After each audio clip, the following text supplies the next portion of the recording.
ንስሐ የምንገባው የምንናዘዘው 3 ጊዜ ነው። ስንት ጊዜ? 3 ጊዜ ነው። አንደኛ ለራሳችን፣ አንደኛ ለራሳችን። በዚህ በሉቃስ ወንጌል ምዕራፍ 15 ላይ ከአባቱ ቤት የጠፋው ያ ልጅ ታሪክ ተጽፏል።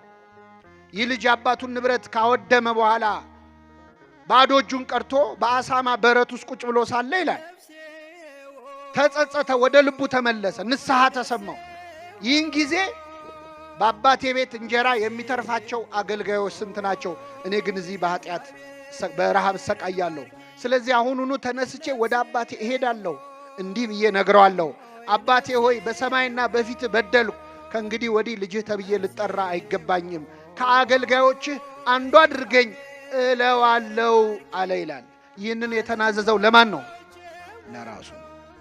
ስለዚህ ምእመናን ወደ ንስሐ አባት ከመሄዳችን በፊት ወደ እግዚአብሔር ይቅር በለኝ ከማለት በፊት ቁጭ ብሎ ሰው ራሱን መመዘን አለ።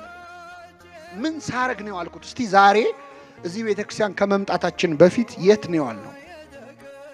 ስራ ላይ ወይ ትምህርት ላይ ወይ ቤታችን ነው የሚሆን?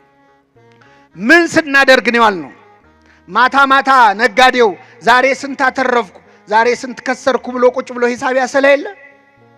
እስቲ በመንፈሳዊው ዛሬ ስንት አተረፍን፣ ስንት ከሰርን? ነፍሴ ሆይ ዛሬ ከየትኛው እርሻ ነው ያልሽው ይላል ቅዱስ ባስልዮስ ማር ይስሐቅ። ነፍሴ ሆይ ዛሬ የትኛው እርሻ ላይ ነው ያልሽው? ለማን ስትሰሪ ዋልሽ? ለእግዚአብሔር ነው ወይስ ለሰይጣን ነው? ማንን ደስ አሰኘሽ? እስቲ ዛሬ በዋልነው ውሎ ማን ነው ደስ ያለው? እግዚአብሔር ነው ወይስ ሰይጣን ነው? ምን አደረግን? ዛሬ ምን አወራን? ምን አየን? ምን ሰማን? የዛሬ ውሎህን ቁጭ ብለህ መመዘን አለብን። ስለዚህ የመጀመሪያው ኑዛዜ ለራስ ነው።